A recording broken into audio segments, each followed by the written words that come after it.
السلام علیکم ورحمت الله وبرکاتو. زه عبدالتمیم قریشي د عواید لوی ریاست کارکوونکی. محترم مالیه ورکوونکو، کوچني تشبثات یعنی اصناف هغه حقیقي اشخاص دي چې په منظم او صحیح ډول مالي اسناد نشي ساتلی، چې په خپل ځان کې ټول دکانداران، کسبکاران او کوچني کاروباریان رانغاړي ثابته مالیه ځینې اخیستل کیږي. د اصنافو ثابته مالیه په 3 کالو کې یو ځل د خاصو معیارونو په نظر کې نیولو سره تثبیت کیږي او په اوسط ډول یې ورځني فروشات په 300 کاري ورځو کې ضربیږي او کلني فروشات یې معلومیږي. یعنی د اصنافو ثابته مالیه له کلني فروشات څخه سنجش کیږي او دارایي یې په نظر کې نه نیول کیږي.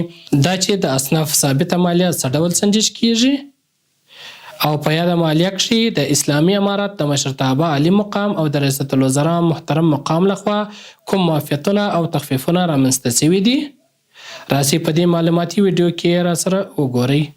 محترمو مالیه ورکوونکو، په دغه ویډیو کې موږ ستاسو سره د کوچنیو تشبثاتو یعنې اصنافو د ثابتې مالیې د محاسبې او په یاد مالیه کې د اسلامي امارت د مشرتابه له لورې د رامنځته شویو معافیتونو او تخفیفونو په اړه معلومات شریکوو.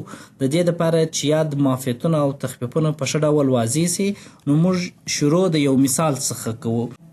فرض کوو چې د احمد الله په نامه د کابل د فروشګاه په سیمه کې د بوټ خرڅولو یو دکاندار دی. نوموړي په 1400 کال کې په اوسط ډول هره ورځ د 9000 افغانیو په اندازه فروشات کړي دي.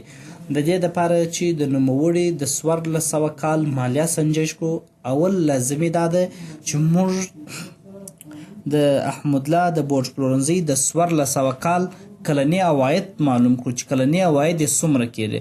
د کلنیو عوایدو د معلومېدو دپاره یې ورځني فروشات چې 1000 افغانۍ دي، دا ضربو په 300 ورځو کې، ځکه مالی کال 300 ورځې دی چې دا مساوي کېږي په 22 لک افغانیو سره. یعنی دا معنی چې د احمد الله د بوټ پلورونکي د 1400 کال کلني فروشات 22 لک افغانۍ سول. د دې دپاره چې اوس موږ مالیه سنجش کړو چې د 22 لکو افغانیو مالیه څومره کېږي، دا لازمه ده چې موږ د تیرې ادارې د نورم پر اساس هم سنجش کړو او بیا له فتح څخه وروسته چې په یاده مالیه کې کم تخفیفونه او معافیتونه رامنځته شوي دي، تر څو خلکو ته معلوم سي چې څومره اندازه په مالیاتو کې کمښت رامنځته شوی دی. نو لومړی د تیرې ادارې د نورمونو پر اساس سنجش کوو. د احمد الله د بوټ پلورونکي د کلنیو فروشاتو دپاره موږ ورځني فروشات چې هغه 1000 افغانۍ دي په مالي کال کې چې 300 ورځې دي، ضربیږي چې دا د یو کال فروشات موږ ته په لاس راکوي چې 22 لک افغانۍ کېږي. د دې دپاره چې مالیه یې محاسبه سي چې مالیه یې څومره کېږي، موږ یو جدول ترتیب کړی دی چې د دغه جدول د لحاظه چې هغه څومره معافیت ورته سته، نوره میسود او محاسبه یې څنګه کېږي، د دغه جدول د لارې مخ ته وړو. نو لومړی معافیت دی و اصنافو ته په یو کال کې 1,50,000 افغانۍ معافیت شتون درلود. یعنی کلنی معافیت یې 1,50,000 افغانۍ و چې د 1,50,000 افغانیو څخه مالیه نه اخیستل کېدل. دوهم نورم یې 1.5 سلنه و، یعنی په هر 100 افغانیو کې 1.5 افغانۍ مالیه وه. دریم د مالیې وړ عواید دي. د مالیې وړ عواید د لاس راوړلو دپاره موږ د کلنیو فروشاتو له مجموعې څخه چې هغه 22 لک افغانۍ دي، کلنی معافیت چې 1,50,000 افغانۍ دی منفي کوو چې موږ ته د مالیې وړ عواید چې هغه 25,50,000 افغانۍ دی په لاس راکوي. یعنی د مالیې وړ عواید د احمد الله چې 22 لک افغانۍ فروشات په 1400 کال کې کړي دي، 1,50,000 افغانۍ کلنی معافیت ورکوو، 25,50,000 افغانۍ تابع د مالیې کېږي.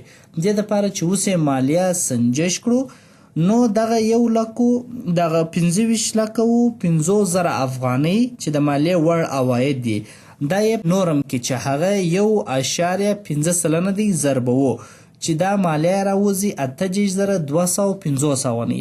یعنی د احمد الله د بوټ پلورونکي د 1400 کال مالیه د تیرې ادارې د نورم او معافیت پر اساس 8,250 افغانۍ سول.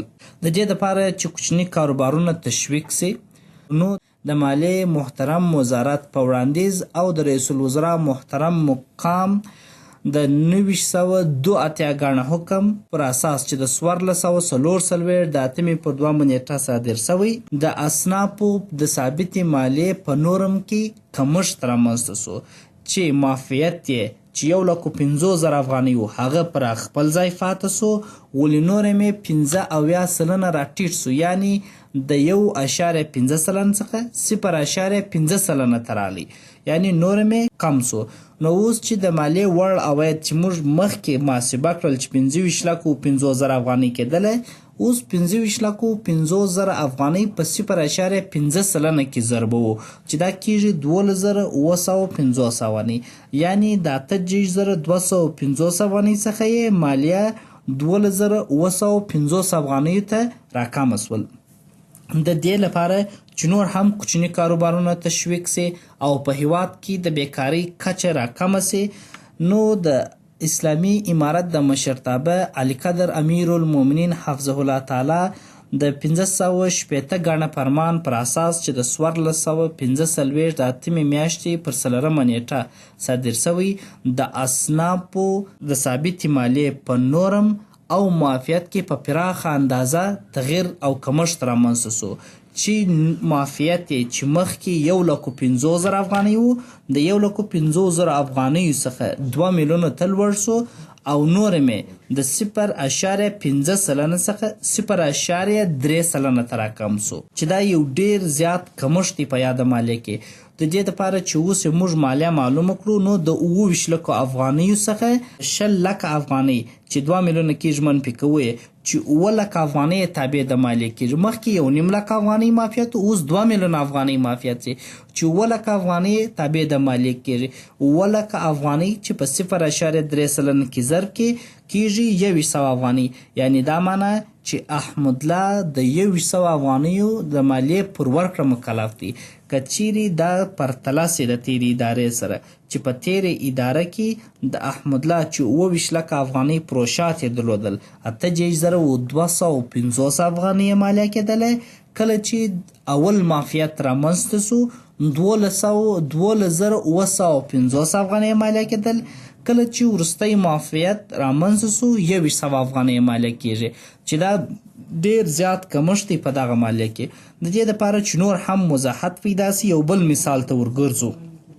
فرض کوو چې یو بل دکاندار دی چې هغه په ورځني ډول سره 15,000 افغانۍ پروشات لري او مالی کال بیا هم 300 ورځ دی، نو چې 15,000 افغانۍ په 300 ورځو کې ضرب کې یو 15 لکه افغانۍ کلنی پروشات کېږي.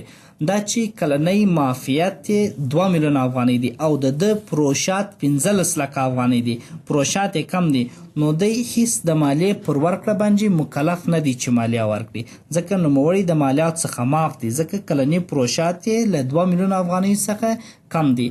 کله چې د امیر المؤمنین حفظه الله تعالی 1560 ګڼه فرمان راغلی او تطبیق سو، نو په افغانستان کې تقریبا ټول دکانداران یعنی تقریبا 85% دکانداران یعنی اصناف له مالیاتو څخه معاف شول. دا وه د اصنافو د ثابت مالیې د سنجش او په یاده مالیه کښې د رامنځته شوو کمښتونو او معافیتونو په اړه معلوماتي ویډیو. د نورو معلوماتي ویډیوګانو لپاره د عوایدو لوی ریاست ټولنیزې پاڼې تعقیب کړئ.